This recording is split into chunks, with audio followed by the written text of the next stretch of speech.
Lecture du livre d'Ézéchiel. Au cours d'une vision reçue du Seigneur, l'homme qui me guidait me fit revenir à l'entrée du temple. Et voici, sous le seuil du temple, de l'eau jaillissait en direction de l'Orient, puisque la façade du temple était du côté de l'Orient. L'eau descendait du côté de la façade du temple et passait au sud de l'autel. L'homme me fit sortir par la porte du nord et me fit faire le tour par l'extérieur, jusqu'à la porte qui regarde vers l'Orient. Et là encore, l'eau coulait du côté droit. L'homme s'éloigna vers l'Orient, un cordeau à la main, et il mesura une distance de 1000 coudées. Alors il me fit traverser l'eau, j'en avais jusqu'aux chevilles. Il mesura encore 1000 coudées, et me fit traverser l'eau. J'en avais jusqu'aux genoux.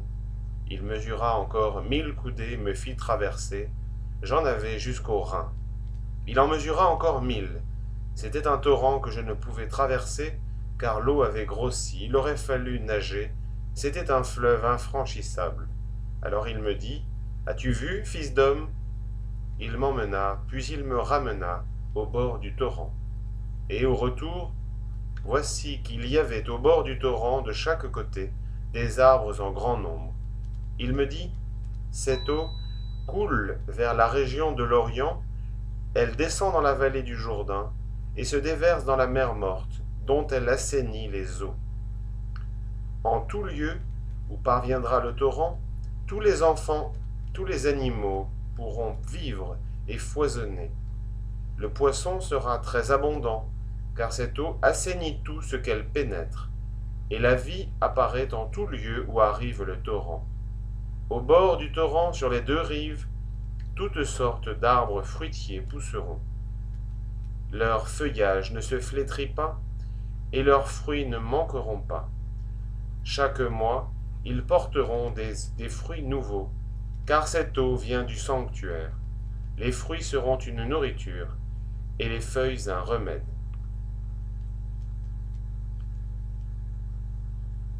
Il est avec nous, le Dieu de l'univers. Dieu est pour nous, refuge et force, secours dans la détresse de jours offerts. Nous serons sans crainte si la terre est secouée, si les montagnes s'effondrent au creux de la mer. Le fleuve ses bras réjouissent la ville de Dieu, la plus sainte des demeures du Très-Haut. Dieu s'y tient, elle est inébranlable. Quand renaît le matin, Dieu la secourt. Il est avec nous, le Seigneur de l'univers. Citadelle pour nous, le Dieu de Jacob. Venez et voyez les actes du Seigneur. Il détruit la guerre jusqu'au bout du monde. Gloire et louange à toi, Seigneur Jésus.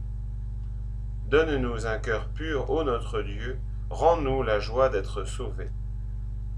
Gloire et louange à toi, Seigneur Jésus. Évangile de Jésus-Christ selon saint Jean. À l'occasion d'une fête des Juifs, Jésus monta à Jérusalem. Or, à Jérusalem, près de la porte des brebis, il existe une piscine qu'on appelle en hébreu Bezatta. Elle a 5 colonnades sous lesquelles était couchée une foule de malades, aveugles, boiteux et paralysés. Il y en avait un qui était malade depuis 38 ans. Jésus, le voyant couché là, et apprenant qu'il était dans cet état depuis longtemps, lui dit, « Est-ce que tu veux retrouver la santé ?» Le malade lui répondit, « Seigneur, je n'ai personne pour me plonger dans la piscine au moment où l'eau bouillonne, et pendant que j'y vais, un autre descend avant moi. » Jésus lui dit, « Lève-toi, prends ton brancard et marche. » Et aussitôt l'homme retrouva la santé. Il prit son brancard et il marchait. Or ce jour-là était un jour de sabbat.